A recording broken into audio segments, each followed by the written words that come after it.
पूरे हरियाणा राज्य से अलग अलग जगह से आई क्रेच वर्कर्स महिलाओं को आज अनिश्चितकालीन धरने पर बैठे 5 दिन हो चुके हैं।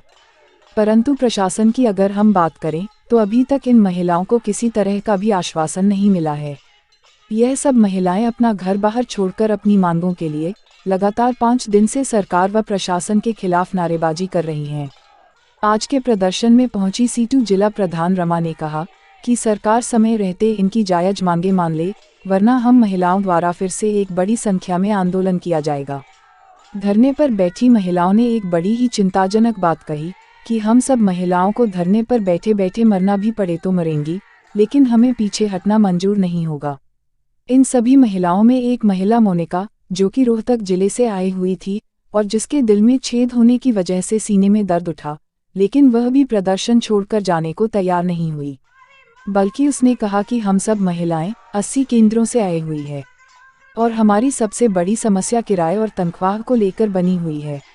सभी क्रच वर्करों ने मिलकर एक ही बात रखी कि जब तक मांगे पूरी नहीं की जाएगी तब तक यह प्रदर्शन और धरना जारी रहेगा। मैडम, सबसे पहले अपना नाम बताइए। सर, मेरा नाम पूजा राठी है। मैं क्रच वर्कर हेल्पर यूनियन की राज्य महासचिव हूँ। मैडम, ये धरना जो चल रहा है कितने दिनों से चल रहा है धरना? सर, ये 17 फरवरी से चल रहा है। आज 5वां दिन है, निश्चितकालीन धरना है। धरने की कोई खास वजह? खास वजह सर ये है कि पहले तो 2018 में हमें योजनाबद्ध तरीके से हमारे सेंटरों को बंद कर दिया गया था और 2018 में फिर जब हमारे साथ ये घटना घटी तो हमने सोनीपत में 11 महीने तक अनिश्चितकालीन धरना हमारा सोनीपत में चला था, कैबिनेट मंत्री के आवास पे। तो तब जाके मतलब गवर्नमेंट को ये हुआ था कि भाई वाकई में इनके साथ में मतलब कुछ गलत हुआ है, तो उन्होंने इसको कुछ मतलब कार्रवाई को सिरे चढ़ाया और हमारी नौकरी बहाल करने के आदेश जारी किए थे। तो तब से लेकर 2019 में हमें ये कहा गया कि जल्द से जल्द आपके सेंटर खुल जाएंगे और जो क्रैच है ना बहुत अच्छी फैसिलिटी के साथ चलेंगे। हम 2019 से ये बातें सुनते आ रही हैं, लेकिन फिर उसके बाद भी हमारी बहाली नहीं की गई। बीच में कोरोना बोल दिया कि कोरोना है, जबकि हमेशा ही माना गया था तभी तो बहाली हुई है। तो पीछे का भी जो हमारी सैलरी है वो देने का हक बनता है और फिर ऊपर से सेंटर नहीं चलाए गए। फिर बहाली के लिए मतलब जो जिलों में पीओ हैं, सीडीपीओ, वो ये कहती हैं कि है ना हमारे पास कोई आदेश नहीं आए, जबकि विभाग यहाँ से चिट्ठी जारी करता था कि आप तुरंत इनको इनके सेंटर जो क्रियान्वित किए गए हैं और आप जल्दी से इनकी रिपोर्ट भेजो। लेकिन उसके बाद भी जो जिलों में बैठी हैं पीओ हैं, जैसे रोहतक से थी सीडीपीओ हैं, कृष्णा भारद्वाज हैं, सोनीपत से शांति जून मैडम है और ऐसे झज्जर से नीना खत्री हैं और जो मतलब ऐसे सीडीपीओ और जो ये है ना, ये मतलब सरकार ये ना तो किसी मुख्यमंत्री को मानती है, ना ये सरकार के आदेशों की पालना करती है। वो हर एंगल से ये चाहती हैं कि क्रैच केंद्र किसी भी सूरत में ना चले। आपका कहने का मतलब है कि बड़े विभागों से तो आदेश जारी हो जाते हैं, लेकिन लोकल में जो बैठे हुए हैं वो आदेश मानने को तैयार नहीं है। तो क्या उन्हें बड़े अधिकारियों को डर नहीं है? पता नहीं सर, वो क्या है, या तो उनकी पावर कुछ ज्यादा होगी। तो बड़े अधिकारियों से इस बारे में बात की है कि छोटे अधिकारी मानने को तैयार नहीं है? सर, हमने बहुत बार बात की है। हम 2018 से यहाँ पे साल में कई बार आते हैं और यहाँ जैसे हमारी डिप्टी डायरेक्टर मैडम है वो तो ये भी कहने लगी कि आपने तो ना गोरा बना रखा है, आप रोहतक से लेते हो यहाँ पे ऐसे मतलब भाग के आ जाते हो जैसे गोरा है, आप हमें यहीं पे लेते हो कुछ भी हो जाता है यहाँ पे आ जाते हो, आपके लिए मतलब ये दूर नहीं लगता क्या? हमारी समस्या इतनी है। बहुत बार आके हमने यहाँ पे बात की, लेकिन यहाँ आश्वासन दे देते हैं। साल में एक बार धरना जरूर लग जाता है यहाँ पे और बहाली करने के बाद अप्रैल 2021 में हमें ये बोल दिया कि आप क्रैच केंद्र खोलने के लिए मकान किराए पे ले लो। और हमने मतलब पीओ और सीडीपीओ ने हमें बोला, तब हमने मकान किराए पे लिए और उनके एग्रीमेंट जमा करवाए ऑफिसों में। तो अब ये कह रही हैं, अब आके जब हमने इतनी बार उनको ये बोला कि मैडम हमसे मकान मालिक किराया मांग रही हैं, आप किराया दो, हमारा इतना मतलब है नहीं कि हम इतना किराया अपने घर से भर दें। तो उनका ये कहना है कि भाई चलो करते हैं, करेंगे। अब हमारे एग्रीमेंट पूरे होने वाले हैं मार्च में, किसी का मार्च में, अप्रैल में। तो अब कहते हैं कि आप है ना, मेरी जो शांति जून मैडम है उन्होंने मुझे ये बोला कि आप है ना ऐसा करो मकान छोड़ दो आप, क्योंकि सरकार की तरफ से कुछ नहीं अभी आया है और मैं गारंटी नहीं दे सकती कि आपको किराया मिलेगा, तो आप फौरन मकान खाली कर दो। जबकि विभाग ये कहता है कि क्रैचों के लिए सामान हम जल्दी से भेजने वाले हैं, क्रैच चलने वाले हैं, आप अपनी जो ड्यूटी है वो करते रहो। क्रैच वर्कर के मैडम कितने ऐसे एम्प्लॉइज हैं, कितने महिलाएं हैं जो इस किराए को लेकर परेशान है? 80 क्रैच केंद्र हैं सर। सिर्फ एक पानीपत डिस्ट्रिक्ट ऐसा है उसमें भी 7 वर्कर हैं। 7 में से भी 5 को दिया जा रहा है और 6 को नहीं दिया जा रहा है न्यूट्रिशन। तो जो नहीं दिया जा रहा है उनके बारे में क्या कह रहे हैं? तो उनको भी मिलना चाहिए ना। रूल तो रूल होता है, सेम सबके लिए सेम होता है। जब पानीपत डिस्ट्रिक्ट में लागू हुआ है तो हरियाणा में भी लागू होना चाहिए ना, पूरे हरियाणा में, बाकी सभी डिस्ट्रिक्टों में भी लागू होना चाहिए। जैसे हमारे बच्चों का राशन है, जब आईसीडीएस में हमारा टेक ओवर किया गया था, आईसीडीएस ने टेक ओवर किया था क्रैच केंद्रों का, तब से हमारा पर बच्चा जैसे 12 रुपये आते थे पर बच्चे। हमारे क्रैच में 25 बच्चों की कंडीशन है कि 25 बच्चे आप रख सकते हो, एक बच्चे का 12 रुपये आता था। तो जब से आईसीडीएस में टेक ओवर हुआ हमारा वो राशन बंद हो चुका है। हमारे पास वो राशन नहीं आता जो पर बच्चे के हिसाब से आता था। तो और जो क्रैच का मेन्यू है उसके अनुसार राशन भी नहीं दिया जा रहा है। आंगनवाड़ी केंद्रों से कुछ छुटपुटे, किसी से गेहूँ दिलवा दिया, 4-5 किलो कर दिया, किसी से कुछ, मतलब वो आंगनवाड़ी के राशन में ही हमारा वो उसमें दिखा रही हैं, जबकि यहाँ पे ये कह रहे कि हम उनको राशन दे रहे हैं। मतलब ये कि आप देखो धोखाधड़ी वाली बात होगी ना, जब सरकार कह रही हम बजट देते हैं। और आप जो है कितने समय से आप क्रैच संभाल रहे हैं? सर मैं 2003 में क्रैच वर्कर के पद पे कार्यरत हुई थी, 2003 में। और उसके बीच में आप देखो जब हमने 2014 में ये डिमांड रखी थी कि भाई हमारा भी जैसे हमारे क्रैच के अंदर 1952 है तब से हमारे क्रैच के अंदर चल रहे हैं। 1952 में एक एक्ट बना था, श्रम कल्याण बोर्ड ने बनाया था। ऐसे करके समय समय पे एक्ट बनाए गए थे कि क्रैच केंद्रों की बहुत ज़रूरत है और इनको बढ़ाना चाहिए। जबकि हमारे साथ हुआ ये कि क्रैच केंद्रों को बिल्कुल दबा दिया गया। और 2014 में जब हमने अपने क्रैचों के लिए आवाज़ उठानी शुरू हुई तो तब किसी ने सुना नहीं। 2015 में हमने कैबिनेट मंत्री श्री मेनका गांधी जी के पास एक मेल भेजी कि हमारे साथ ऐसे ऐसे हो रहा है। तो उन्होंने उस पर रिस्पॉन्स करते हुए उन्होंने ये कहा कि हम सभी जिलों से डिटेल मांगेंगे। तो उस पर ये हुआ, उस टाइम पे हमारी 1200 रुपये थी। तो उन्होंने जैसे बातचीत करके फिर सभी जिलों में कार्रवाई शुरू हुई। और उस टाइम पे हमारा फिर उन्होंने ये देखा कि हाँ भाई वाकई में क्रैच हैं, चल रही हैं और इतना समय है इनका। तो उन्होंने मतलब कुछ काम किया, 3000 रुपये हमारी सैलरी कर दी और 12 रुपये पर बच्चा हमारे बच्चों का राशन कर दिया। तो हमें बड़ी उम्मीद जगी, भाजपा सरकार से उम्मीद जगी कि पहली मतलब सरकार ऐसी आई है जो क्रैच को लिए काम कर रही है।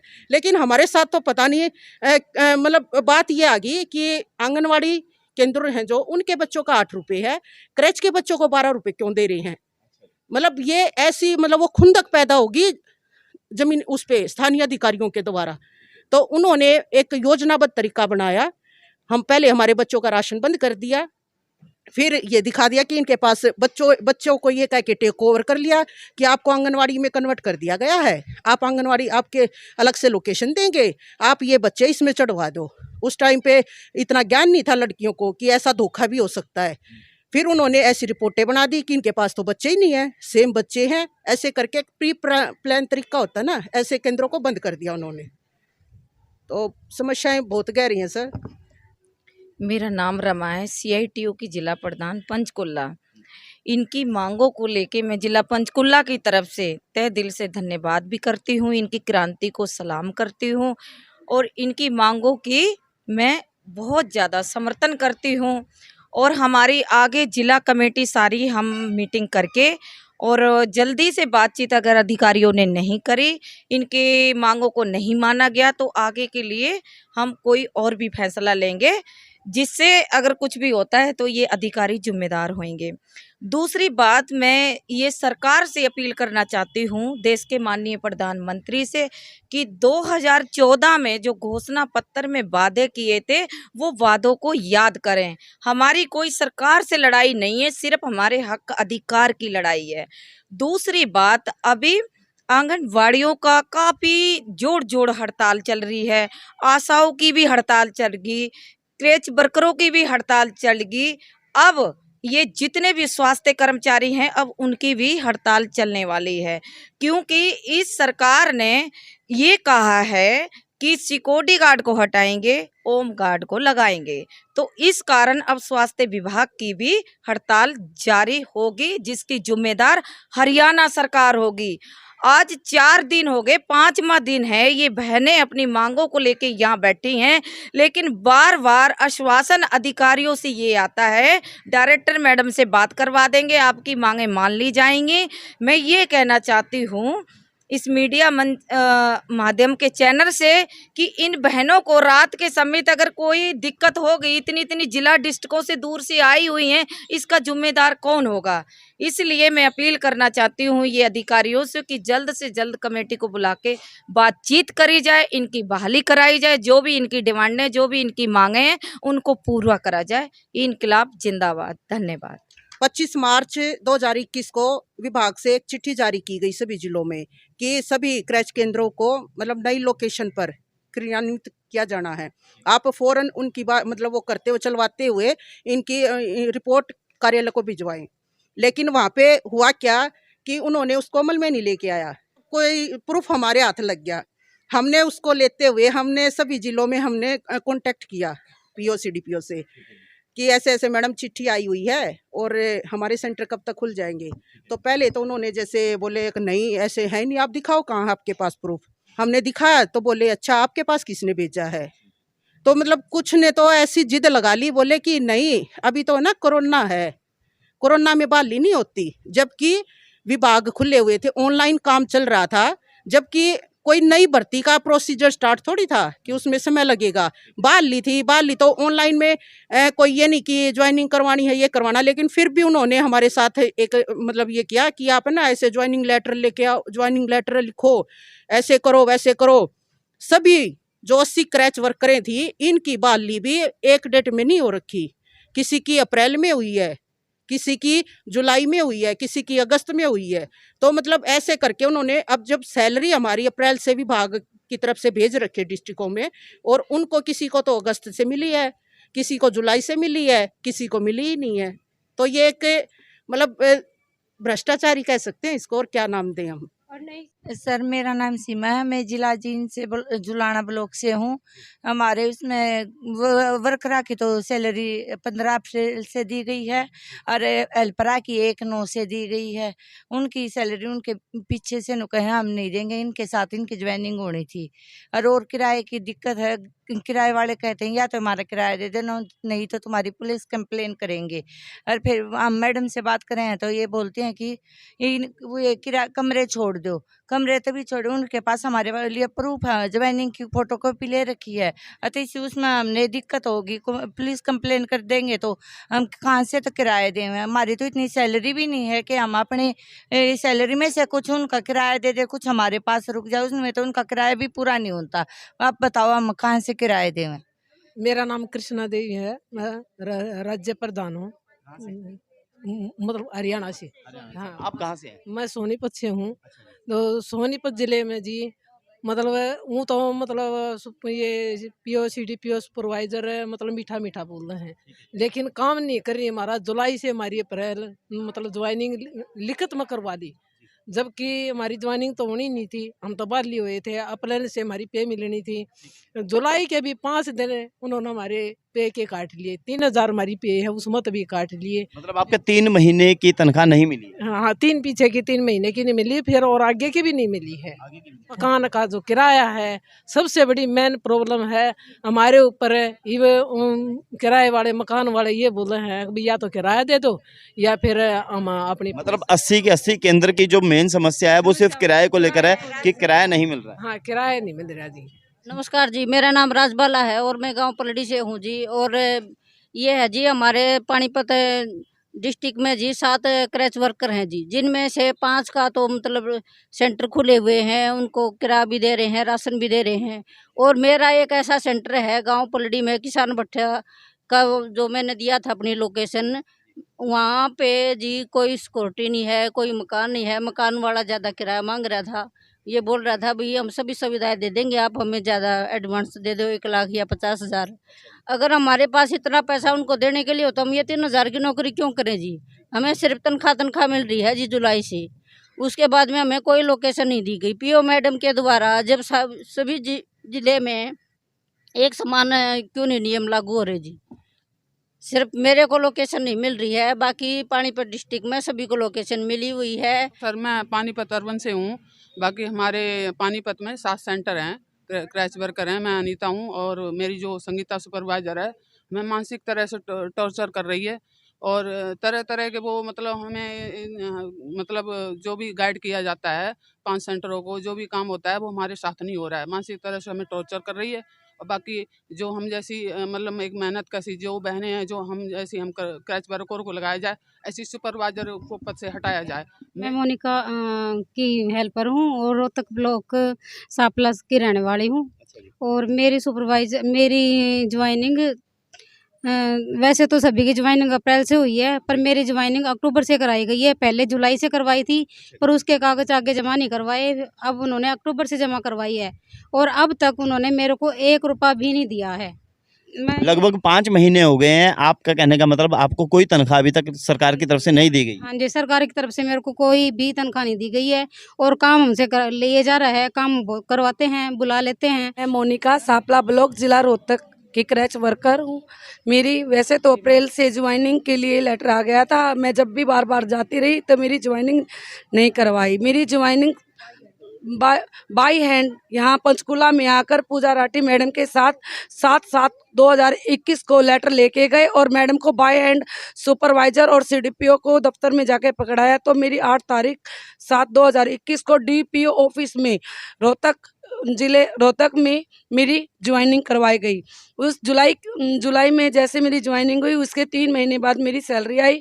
उसके बाद ना मुझे किराया मिला, ना मुझे राशन मिला, ना मुझे कुछ भी मतलब मेरी कोई भी वो नहीं हुई। जब भी मैं मैडम को बोलती, मैडम आपने मेरा किराए के लिए जो जगह पसंद की थी, मैं उसमें बैठने के लिए बताओ आपको क्या करना, तो मुझे कह देती है किराया छोड़ दो, मकान छोड़ दो, नहीं लेना, आप आंगनवाड़ी में बैठो। मुझे वहाँ पर जाने की परमिशन नहीं देते और कहते हैं ना तुझे किराया मिलेगा ना तुझे कुछ। और सरिता सुपरवाइजर मैडम हमारी ये बोलती है कि किराया कहाँ से, जब तुम्हारी तनख्वाह ही नहीं आती किराया कहाँ से मिलेगा। तो अब आगे मैंने ये बात अपनी पूजा राठी मैडम के आगे रखी और अब आगे हम ऑफिस के आगे धरना लगाए हुए हैं और हम अपनी तनख्वाह अप्रैल से लेकर ही जाएंगे। सर मेरा नाम तन्नू है, मैं झज्जर ज़िले से हूँ, बहादुरगढ़ ब्लॉक से हूँ। हमारे ज़िले में हेल्परों की ज्वाइनिंग नहीं कराई है डीपी ऑफिस से, और वर्करों की भी ज्वाइनिंग पूजा राठी दीदी ने जाके बड़ी मुश्किल से कराई थी। और ना ही हमें जहाँ पे क्रैच का मकान ले रखा है उसका किराया आया है अभी तक, ना ही बच्चों का राशन मिल रहा है। और यही मैं अपील करती हूँ कि हमारा मानदेय भी बढ़ाया जाए, बच्चों का राशन दिया जाए और क्रैच का सामान दिया जाए, हेल्पर की ज्वाइनिंग कराई जाए। हमें 40 किलोमीटर दूर जाना पड़ता है। मैं यही अपील करती हूँ कि हमें आसपास कहीं जगह दी जाए ताकि हमें आने जाने में कोई समस्या ना हो। सुष्मिता सर, हिसार डिस्ट्रिक्ट से। हाँ जी, जैसे कि मैंने RGTPP खेतड़ पावर प्लांट में अपना क्रैच सेंटर खोल रखा है। वो जो क्रैच सेंटर है वो अलॉटमेंट है CDPO ऑफिस से, और जो उन्होंने लेटर दिया था उसी के अलॉटमेंट हुआ था। तो अभी मेरे को विभाग से अलॉटमेंट के तहत कोई भी रुपया नहीं दे रहा जा रहा है और RGTPP में मुझसे किराया मांग रहे हैं। यदि वो बोल रहे हैं कि 10 तारीख के लगभग आपने नहीं किया तो आपको पेनल्टी लगेगी। सर इसलिए मेरे को मजबूरी में अलॉटमेंट CDPO ऑफिस होने के बाद भी मेरे को अपनी जेब से किराया देना पड़ रहा है। सर कितना किराया मैडम? 4503 है सर, जिसमें बिजली का अलग से है। तो कितने महीने का अभी तक पेंडिंग है जो नहीं मिला है? अभी सर जैसे मेरे को दिसंबर से कमरा अलॉटमेंट हुआ था, तो मैंने हर महीने अपने जेब से वो अलॉटमेंट का वो जो उसका किराया था मकान को अपनी जेब से दिया। अभी तक आप अपनी जेब से ही भर रहे हैं? जी सर, हाँ जी सर।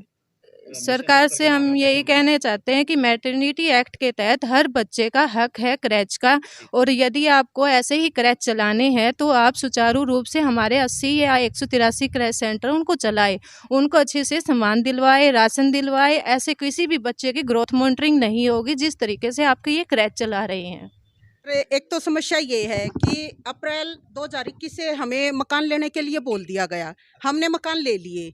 अब जब किराया देने की बारी आ रही है तो CDP और PO ये कहती हैं कि PWD वाले आपका किराया तय करेंगे, जबकि ये बातें उन्होंने पिछले अप्रैल में ही बतानी चाहिए थी। नहीं तो जब एग्रीमेंट हुआ था, हाँ। तो एग्रीमेंट के वक्त ऐसी बातें नहीं हुई थी? नहीं, ऐसी ऐसी बातें नहीं हुई थी। अब हमारी जो रोहतक अर्बन में जो CDPO कृष्णा भारद्वाज जी, हमने उनसे पूछा, उन्होंने हमें खुद कहा कि एग्रीमेंट बनवा लो। हमने उनसे पूछा कि मैडम आप थोड़ा सा आइडिया दे दो कैसे किस तरह से बनवाने हैं, तो उन्होंने बोला कि आप है ना कोर्ट में जाओगे, वो अपने आप बना के दे देगा। उन्होंने कुछ भी नहीं बताया हमें। हमने एग्रीमेंट बनवा के जमा करवा दिए, और अब जब किराए की बात आती है, हम वहाँ पे एप्लीकेशन देने जाते हैं, हाथ दूर से ही हमें भगा देती है, पकड़ती भी नहीं है। पूरा जो वहाँ पे असिस्टेंट हैं वो भी नहीं पकड़ते हैं। एक थोड़ा बहुत PO ऑफिस में तो पहले बिमलेश मैडम होती थी, बहुत अच्छी मैडम थी, वो ले लेती थी, लेकिन उनकी वहाँ पे किसी ने कोई सुनाई नहीं करता था। और अब PWD को बीच में लेके आ रहे हैं। जो किराया हमने 9-9 हज़ार रुपये, 10-10 हज़ार रुपये तक अपनी जेब से भर रखा है, अगर PWD की हम मानते हैं, PWD जो जरूरी थोड़ी कि 9 हज़ार रुपये जो है उसको वो उतना ही पास करेगा, वो कम भी कर सकता है, फिर कौन भरेगा उसको? हमारे तो मतलब इतना कि बजट भी नहीं है कि हम अपने घर से इतना मतलब उसको दे सकते हैं। अब हमने अपनी सुपरवाइजरों को दिखा दिखा के मकान ले लिया, लोकेशन उन्होंने मतलब GPS कैमरे के थ्रू उन्होंने लोकेशन भी मंगवा ली, सब कुछ सारा काम चल रहा था। अब कह रहे हैं कि PWD आपका किराया पास करेगा, वरना हम अपनी जेब से नहीं दे सकते।